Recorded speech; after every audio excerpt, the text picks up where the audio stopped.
Entonces, como les dije, vamos a estudiar el aparato deductivo de la lógica proposicional y el primer elemento, el primer componente del aparato deductivo de la lógica proposicional son los axiomas. ¿Qué es un axioma? Un axioma es una fórmula válida, ¿sí? O sea, una fórmula que es una tautología, o sea, que es cierta, no importa cuál sea el valor de verdad de sus variables proposicionales. ¿Sí? Y entonces, ¿qué es un axioma? Un axioma, entonces, es una fórmula válida a partir de la cual se pueden deducir nuevas fórmulas válidas, o combinando los axiomas se pueden deducir nuevas fórmulas válidas. Los combinamos usando reglas de inferencia. Entonces, los axiomas son fórmulas válidas de la lógica proposicional. Entonces, nos va a tocar hacer un recorrido por los diferentes operadores de la lógica proposicional y encontrar fórmulas válidas que nos sirvan como axiomas. Ahora, cualquier fórmula válida puede ser un axioma, cualquiera. Cualquier fórmula válida puede ser considerada un axioma, pero pues los teoremas también son válidos, por lo tanto hay que distinguir entre, digamos, entre axiomas y teoremas. Entonces los axiomas son esas cosas que uno dice, esto es fundamental y a partir de aquí me baso en esto, y los teoremas realmente son verdades, o sea, validez, tautologías, que se pueden deducir a partir de los axiomas. También son tautologías, pero deducibles a partir de los axiomas, por eso se llaman teoremas y no axiomas. Los axiomas no se demuestran, pero sí se justifican. ¿Sabes cómo justifica uno que va a poner un axioma? Entonces, en la lógica proposicional, la justificación de que una fórmula sea un axioma es su tabla de verdad. O sea, si yo digo, esto va a ser un axioma para mí, por lo menos su tabla de verdad debe dar cierto, debe ser una tautología, porque si no es una tautología, pues sería un axioma, no sería un buen axioma, porque no estaría reflejando lo que quiero reflejar con los axiomas. Verdades de mi mundo, del mundo en el que yo estoy. En la lógica proposicional, un axioma es una verdad absoluta, es decir, una tautología, es decir, una fórmula que no importa cuál sea el valor de verdad de sus variables, siempre da verdadero. ¿Listo? Eso es un axioma. ¿Qué más tiene el aparato? Bueno, entonces, ¿qué axiomas hay en la lógica proposicional? Entonces, vamos a empezar a investigar axiomas y van a ver que son un montón de axiomas. De hecho, no vamos a poder verlos todos aquí, simplemente aquí voy a hacer una enumeración, voy a contarles por qué algunos son axiomas, tal, pero luego los vamos a tener en una tabla y cada que los necesitemos vamos a consultar en una tabla, no nos vamos a aprender eso de memoria. Ustedes pueden tener en los exámenes míos todo lo que, todas esas notas, ustedes, en los exámenes míos ustedes pueden sacar lo que quieran, mejor dicho. Ustedes no tienen por qué estar preocupados por qué sacar y no sacar, pueden sacar lo que quieran. Inclusive, podrían llegar a consultar a sus compañeros, pero el que le ponga a consultar a sus compañeros en un examen no va a alcanzar a hacer el examen, entonces es mejor no consultar a sus compañeros. Pero el objetivo de los exámenes en todo caso es una evaluación individual, ustedes no deberían consultar a sus compañeros, pero si llegaran a hacerlo, los exámenes están hechos para que por consultar a su compañero pierda tiempo y por perder tiempo no alcance a solucionar el examen, entonces mejor es no consultar a sus compañeros, sino hacerles solito. Bien, axiomas, ¿qué es un axioma? Entonces, ¿qué axiomas hay, digamos, los más sencillos de la lógica proposicional? Entonces, un axioma muy sencillo es que negar dos veces una proposición es equivalente a la proposición original. Se llama el axioma de la doble negación. Negar dos veces una proposición es equivalente a la proposición original. Y entonces, miremos, justifiquemos por ahora usando el Logic Tools por qué este podría ser un axioma, porque este sí es un buen candidato a axioma. Fíjense que si yo escribo aquí, no,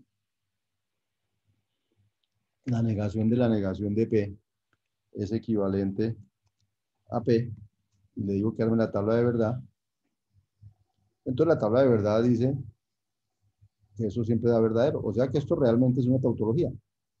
¿Sí? Ahora, igualmente uno podría decir intuitivamente es lógico, porque la negación de verdadero es falso, y si yo niego a falso da verdadero, entonces negar dos veces algo da lo mismo. ¿Listo?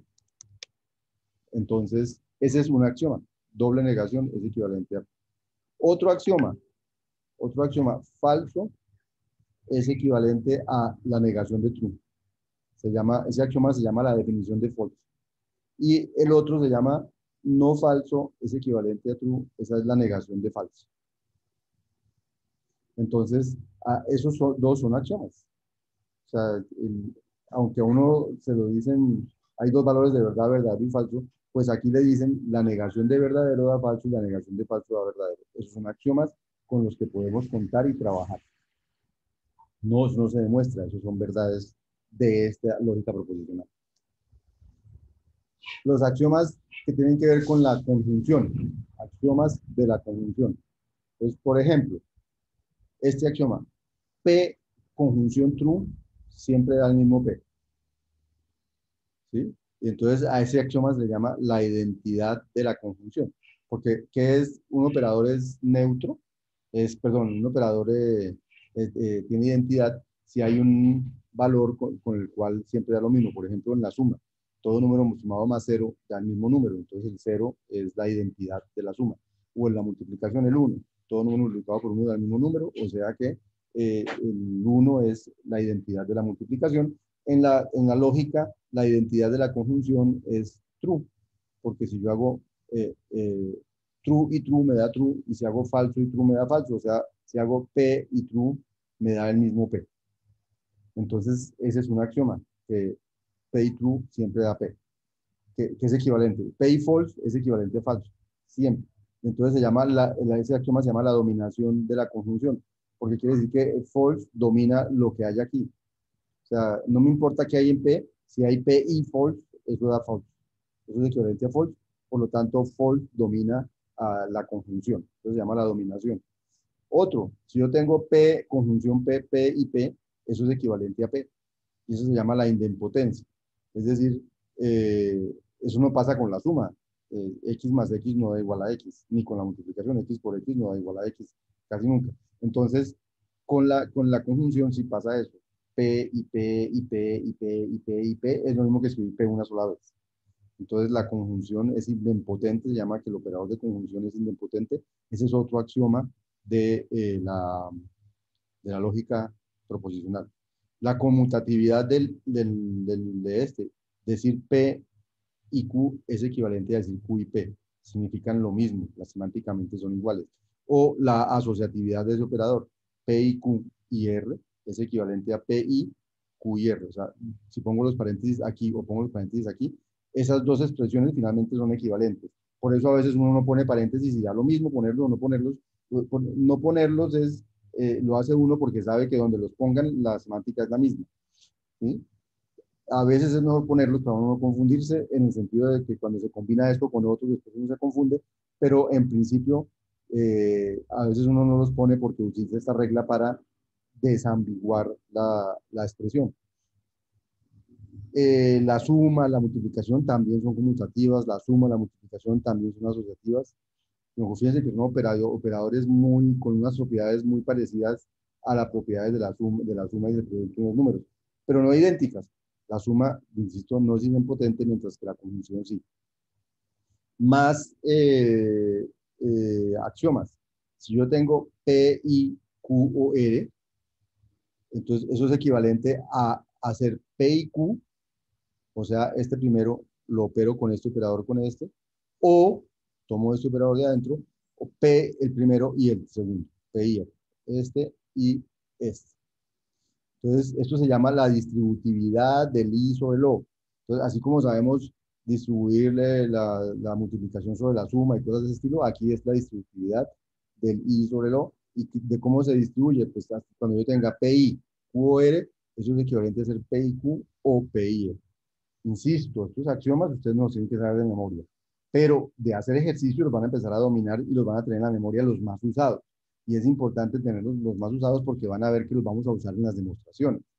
Entonces, pero si no los tengo en la memoria, tengo que tener una tablita al lado y poder consultarlos rápidamente. Solo en la medida en que yo haga muchos ejercicios, me vuelvo hábil en usar los axiomas. Si no hago muchos ejercicios, llega el día del examen y ese día puedo tratar de volverme hábil en usar los axiomas, pero el tiempo que dure durante el examen, volviéndome hábil en usar los axiomas, no voy a poder responder todos los puntos que me van a pedir y entonces puede que gane alguna habilidad durante el examen, pero puede que no gane el examen. Entonces es mejor llegar al examen con la habilidad ganada. ¿Cómo se gana la habilidad? Haciendo los talleres que le propone el monitor, haciendo los ejercicios que propongo hacer en casa, haciendo los talleres que hacemos aquí en la clase, etcétera, porque son hechos para ganar. Viendo los videos están enfocados en esas cosas que ustedes deben saber hacer. Los videos no están enfocados en la teoría yo las digo aquí. Los videos están enfocados en hacer cosas, en cosas que hay que saber hacer.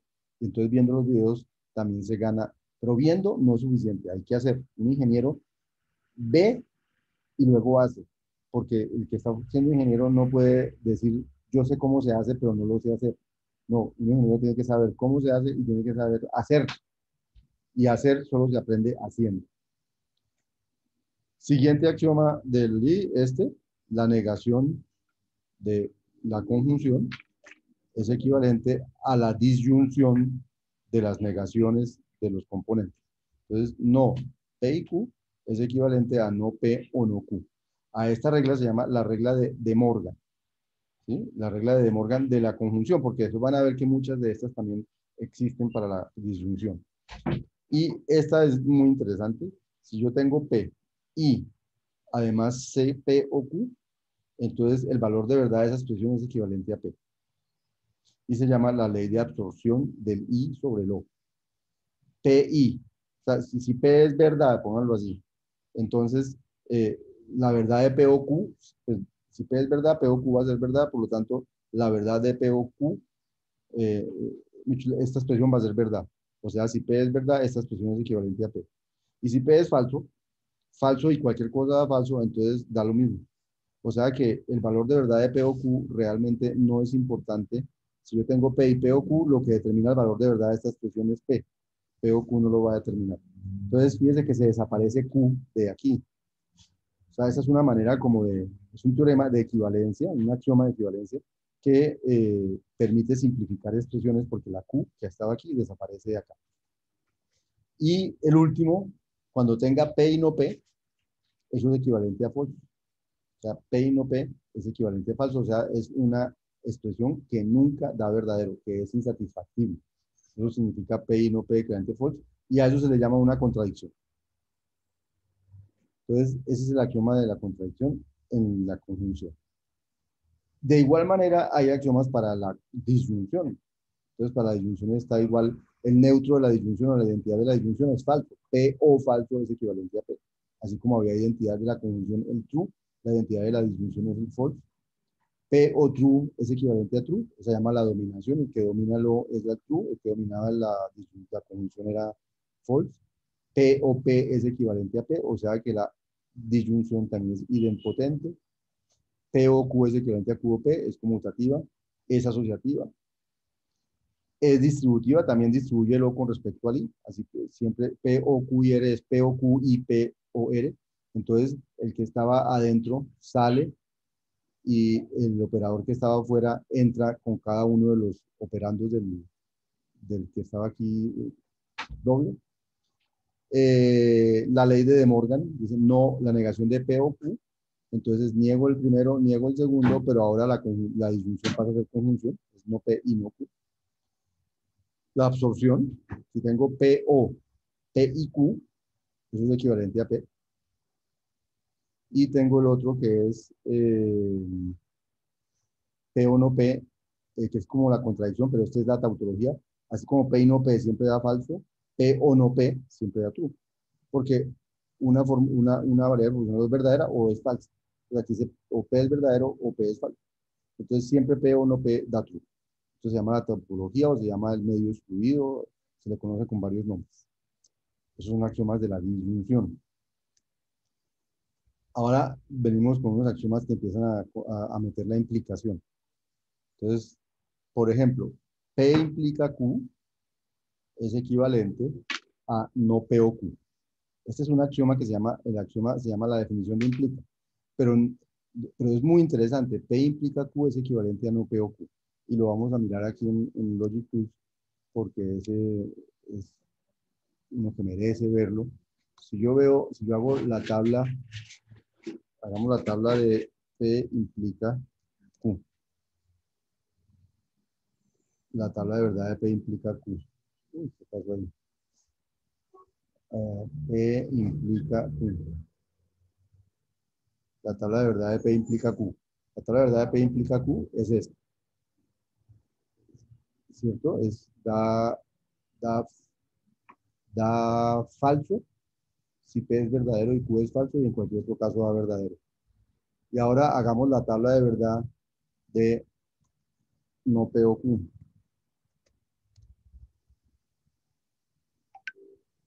Miren, es idéntica. Da falso cuando P es verdadero y Q es falso y en otro caso da verdadero. Entonces, pues claro, es evidente que P implica Q es equivalente a no P o Q. Aunque la eh, precedencia de operadores es suficiente para desambiguar esta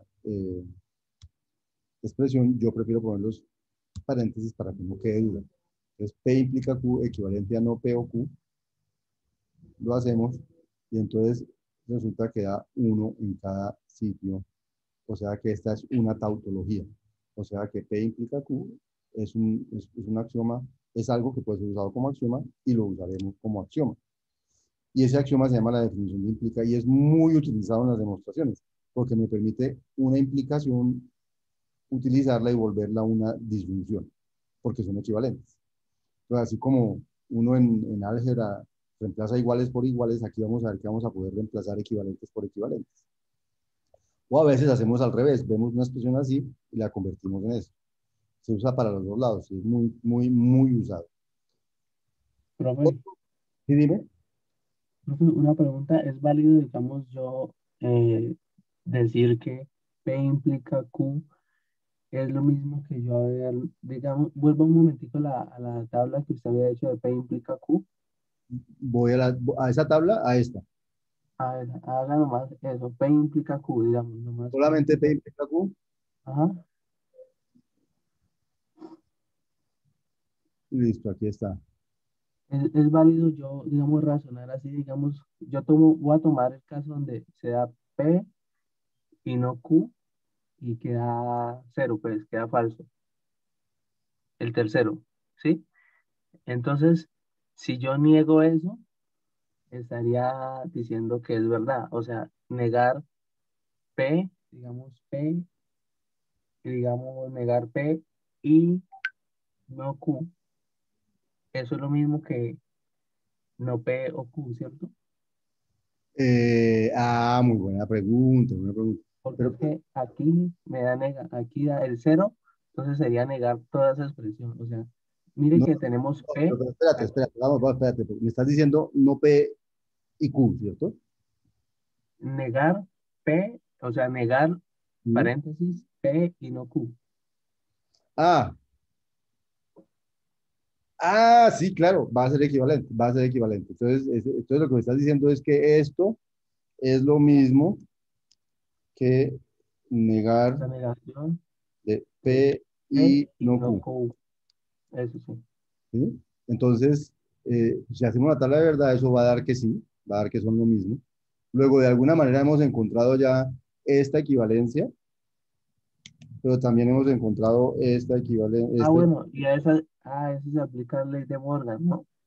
Y llegamos a segundo, esa que usted puso. exacto, un segundo, P implica Q es no P o Q, que es la que llamamos la definición del implica. Entonces, eh, entonces ya tenemos tres cosas que van a ser equivalentes, pero fíjese que si uno coge no P y no Q y le aplica como tú dices, eh, de Morgan de esta, es no una conjunción, es negar el primero, disyunción, negar el segundo. Entonces, no P y no Q, si yo le aplico de Morgan, voy a escribirlo aquí abajo, si cojo ese no P y no Q y le aplico de Morgan, eso me daría no P o no, o no Q. Pero no P o no Q, de nuevo, si le aplico a la doble negación, eso quedaría como no P o Q, que es este mismo de arriba. Entonces, sí, todas esas cosas son equivalentes. ¿Sí?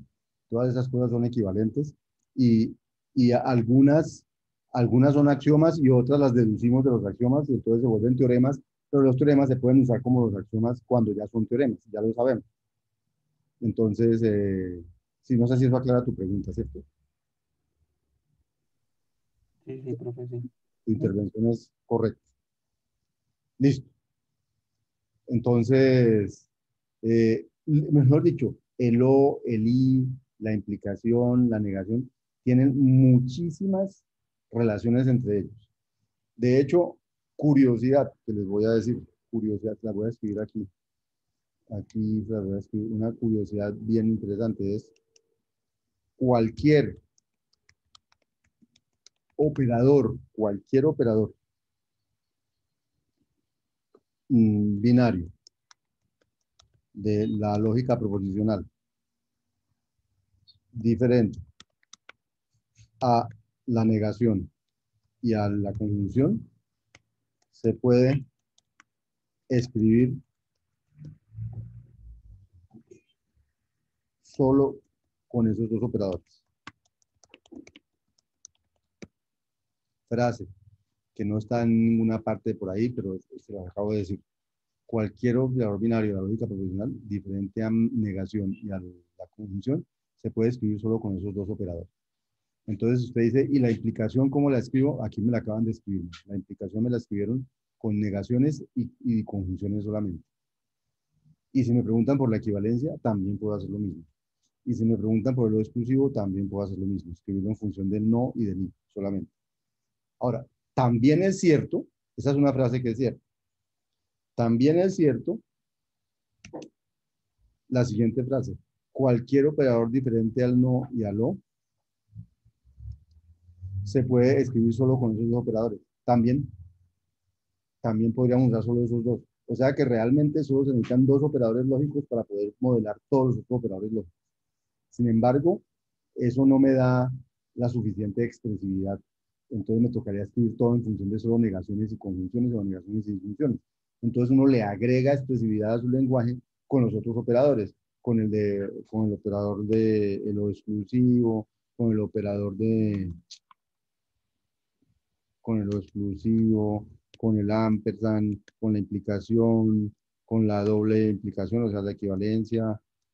Todo eso lo que uno hace es agregarle expresividad a lo que yo escribo, pero no le agrega realmente semántica, porque la semántica está definida con estos dos o solo con estos dos, y todos los otros se deducen de esos dos.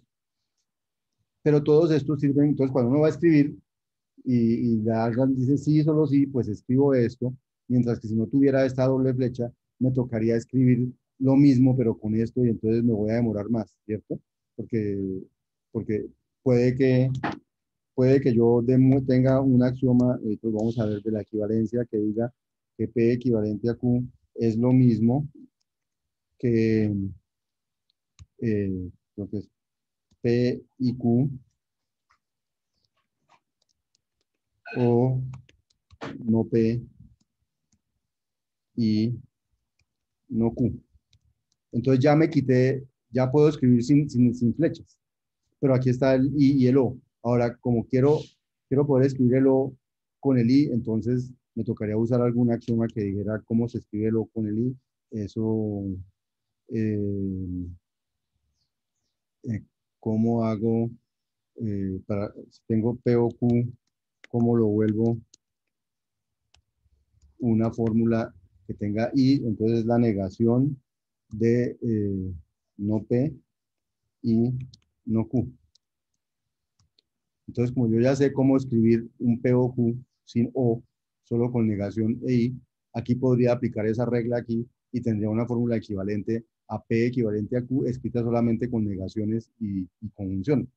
Todo eso es lo que me permite hacer todos esos axiomas eh, de la lógica proposicional. Eh, entonces, tengo tantos operadores, es para expresividad, para poder traducir el lenguaje natural más fácilmente, pero no porque sean necesarios en la lógica tantos operadores. Con solo dos operadores es suficiente para hacer lógica proposicional o para hacer lógica, bueno, para hacer lógica de predicados en otros. ¿Listo? Bien.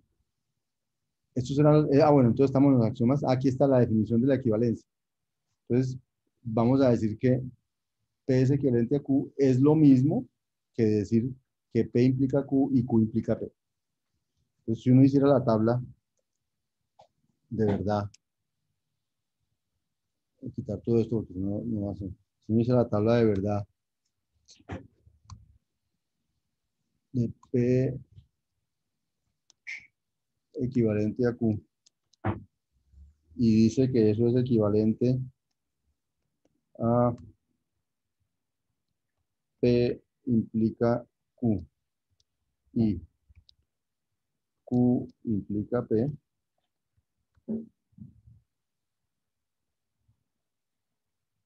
pues la tabla de verdad le da 1 en cada columna, ¿cierto?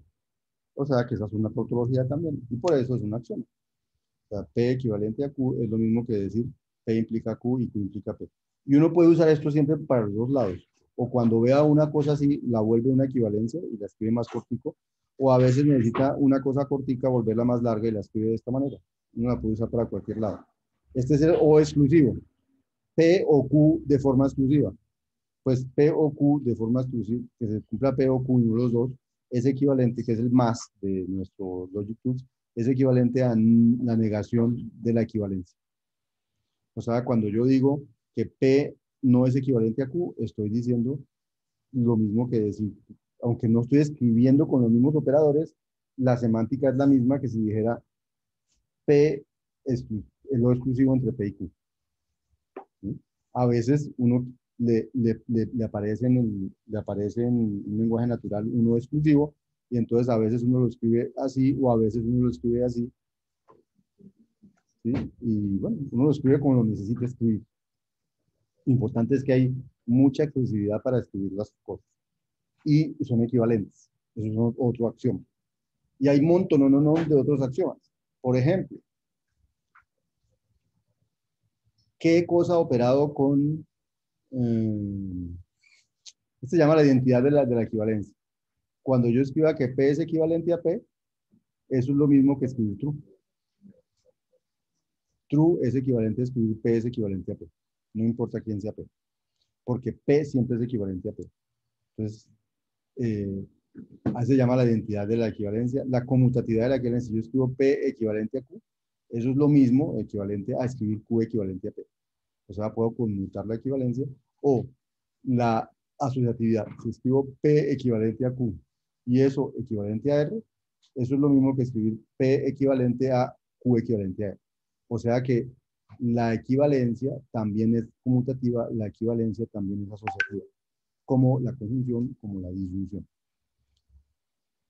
Ese es un axioma muy utilizado, se llama la contrapositiva, que dice, cuando yo tenga P implica Q, eso es equivalente a tener no Q implica no P. Se llama contrapositiva porque como que uno coge esto y lo escribe al contrario, solamente que negándolo. Entonces, aquí en lugar de el Q que era el de llegada, ahora es no Q de salida, y el P que era de salida se vuelve un no P de llegada, entonces queda no Q implica no P. O sea, P implica Q, donde lo vea yo, eso es equivalente a no Q implica no P. La relación entre el O y la implicación, ya habíamos visto el O con el I, ahora el O con la implicación. Si yo escribo P o Q, eso es equivalente a no P implica Q. Si yo escribo P y Q, eso es equivalente a no P implica no Q. Esa es la relación que hay entre el O y el implica o entre el I y el implica. O sea, ¿cómo cojo una implicación y la vuelvo una disyunción? ¿O cómo cojo una disyunción y la vuelvo una implicación?